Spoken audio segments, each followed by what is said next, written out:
दुनिया में किसी को ये पता नहीं है कि युद्ध क्यों हो रहा है, इजराइल क्यों मार रहा है इसको, अमेरिकी नौसेना क्यों मार रही है, किसी को पूछिए क्यों मार रहा है, हमारा नहीं पता है। क्या ईरान के पास एटम बम है? नहीं, एटम बम नहीं है।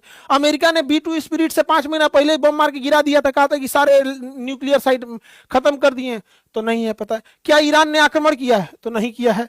क्या किसी तरह का एग्रेशन दिखाया है? नहीं दिखाया है।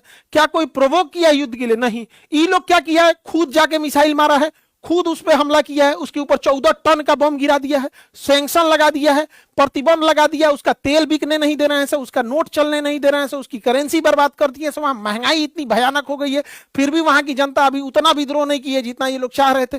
किसी को नहीं पता चल रहा है। यही रीजन है कि खुद इसका अमेरिका का विरोध हो रहा है। रूस ने विरोध किया, खैर रूस और चाइना तो नेचुरल दुश्मन है, लेकिन स्पेन अमेरिका का साथी होते भी विरोध कर रहा है, अमेरिका ब्रिटेन भी विरोध कर रहा है, फ्रांस भी विरोध कर रहा है। सिक्योरिटी काउंसिल में भी जब ये मैटर गया, इवन जब 1945 में यूनाइटेड नेशन ऑर्गेनाइजेशन की गठन हुई थी, इसने कहा था कि हम तृतीय विश्व युद्ध नहीं होने देंगे, तो इसके संविधान को चार्टर्ड कहते हैं। तो इसके संविधान अर्थात चार्टर्ड 2 में लिखा गया है कि कोई देश किसी दूसरे देश की संप्रभुता में हलल मतलब कोई किसी प्रकार का खलल नहीं करेगा, दूसरे देश की संप्रभुता या जमीन नहीं कब्जा करेगा, दूसरे देश पे हमला नहीं करेगा। लेकिन खुलेआम चल रहा है, नियम कानून गरीब देशों के लिए होता है। अमेरिका और वेस्टर्न कंट्री का कहना है कि ईरान अपने आप महिलाओं पर अत्याचार करता है। मतलब वही वेस्टर्न कंट्री जो महिलाओं को नंगे घुमाते हैं सब, वही वेस्टर्न कंट्री जो F-16 फाइल में छोटी छोटी बच्चियों का रेप करते हैं, काट के खा जाते हैं सब।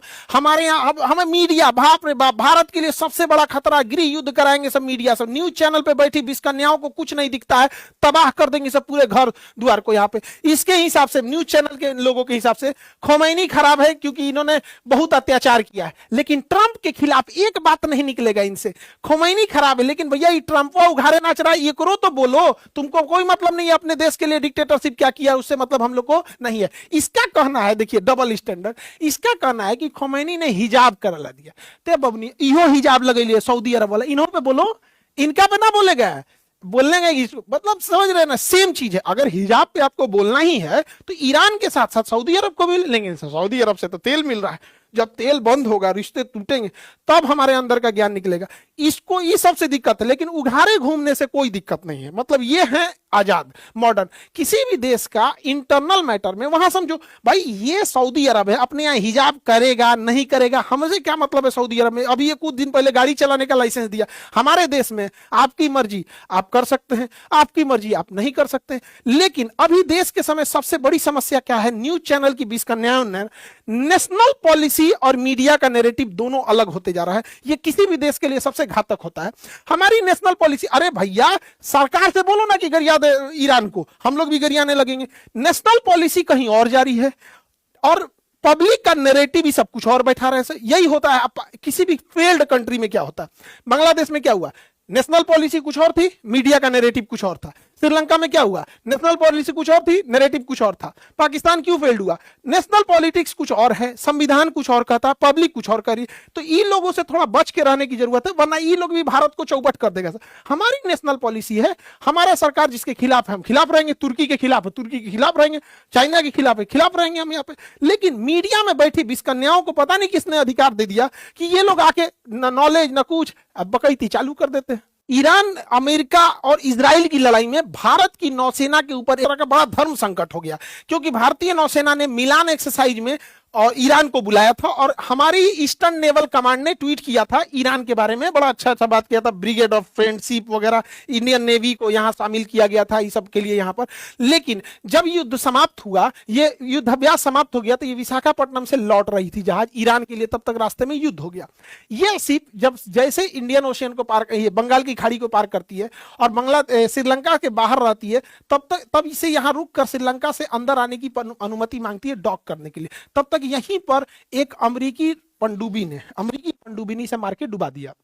अमेरिका का कहना ये जाके हमला करता हमारे ऊपर, इसके पर कोई हथियार नहीं है। नियम होता है कि कोई भी युद्ध अभ्यास के लिए आया तो उस पर हथियार नहीं होगा, तो हथियार नहीं हो गया, यहां डुबा गया। ये भारत को ह्यूमिलिएट करने के लिए कि आपके तट के पास हमने डुबाया है और भारतीय नौसेना के पास इसका डिस्ट्रेस सिग्नल पहुंचा गया। तो भारतीय नौसेना से पहले श्रीलंका की नौसेना पहुंची जब देना जहाज डूबा था। तो ये भारत को अमेरिका हमेशा ह्यूमिलिएट करता है, हमेशा कुछ ना कुछ बोलता है। क्यों, समझिए ध्यान से, क्योंकि 2016 2016 में मोदी जी कहे थे कि हमारा प्रायोरिटी है हिंद महासागर, सोमालिया में भी अगर कुछ घुसपैठ होगा तो हम जाके बचाएंगे, हमारी प्रायोरिटी है हिंद महासागर। जयशंकर साहब कहते हैं दुनिया का एकमात्र महासागर हिंद महासागर जो किसी देश के ऊपर है, हिंद महासागर है।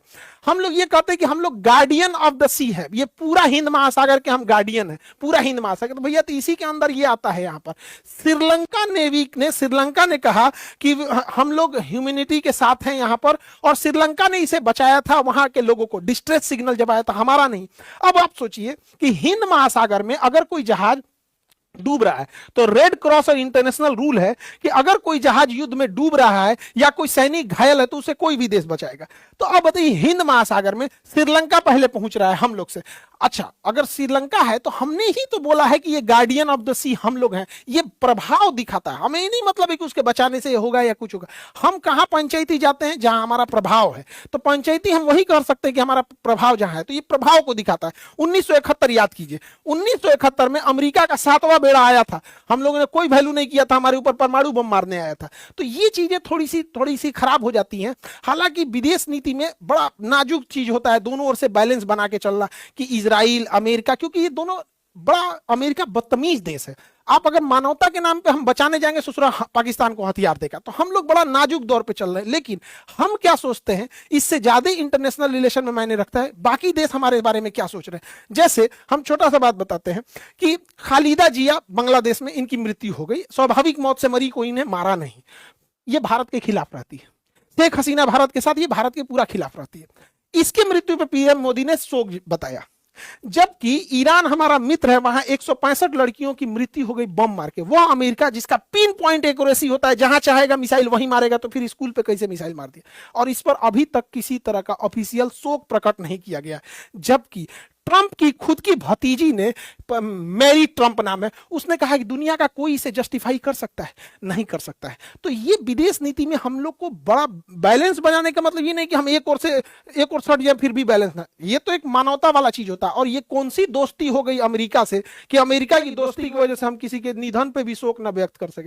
ये तो भारत की संस्कृति। ये लोग कहते हैं कि दुश्मन की भी मृत्यु पे हम लोग को शोक व्यक्त कर देना चाहिए, और ये दुश्मनी तो थी।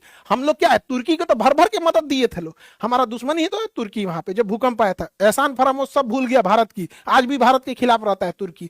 यहां आप देखिएगा ईरान की नौसेना का, वो बार बार एक शब्द पूछ रहा है, a guest of Indian navy, we are the guest of Indian navy. जो जहाज को मार के डुबाया गया जिसमें हथियार नहीं था। तो उस ससुरा दोस्ती के चक्कर में ना बड़ा उटपटांग काम करता है। अमेरिका देखिए बार बार भारत को कैसे नीचा दिखा रहा है। अमेरिका का ये ससुरा है, वहां का डिप्टी सेक्रेटरी ये कह रहा है दिल्ली में बैठ के कह रहा है कि हम इंडिया को चाइना की तरह मौका नहीं देंगे आगे बढ़ने का, कि अमेरिका का कंपटीटर बन सके। ई ससुरा तुम मौका दोगे छोटा कहीं का, हमको मौका नहीं। दिल्ली में बैठ के बोल रहा है। हमारी मीडिया इससे सवाल नहीं पूछी, रोक के पूछना चाहिए ससुरा, तो दिल्ली से चल कैसे जाएगा? तुम्हारे भरोसे हम लोग बैठे हैं। हमारे यहाँ ई बोलती है कि प्रधान, देखिए मोदी है जो open his leg for Israel, Modi ने इजराइल के लिए टांग खोल दिया। ई ससुर ई का जने कौन है? ये अमेरिका की पत्रकार है। आई अमेरिका का देखिए यहाँ पे ट्रेजरी डिपार्टमेंट है, छोटा डिपार्टमेंट है ट्रेजरी डिपार्टमेंट। वो कह रहा है कि हमने इंडिया को अलाउ किया 30 दिन के लिए तेल खरीदने के लिए, अलाउ किया 30 दिन के लिए। हमारे पेट्रोलियम मंत्री जयदीप पुरी साहब यहाँ पे 9 फरवरी को बोलते हैं कि 74 दिन का तेल है हमारे पास, 74 दिन का। 20 दिन के बाद 3 मार्च को कहते हैं कि 25 दिन का तेल है। ये भैया अब ये 74 दिन का था, अब ये 25 दिन का था। ये क्या हो रहा है? हम लोग किसकी बात माने? इस संसद में खड़ा बात माने कि एएनआई की रिपोर्टिंग की बात माने? दोनों में से बड़ा कंफ्यूजन की स्थिति हो गई है यहाँ पे। अमेरिका पे कभी भरोसा नहीं, ऐसा कोई सगा नहीं जिसे अमेरिका ने ठगा नहीं। बार बार अमेरिका इंडिया को क्या बोला? Dead economy, dead economy. बाकायदा ही ट्रंपा ट्वीट किया है, डेड इकोनॉमी है।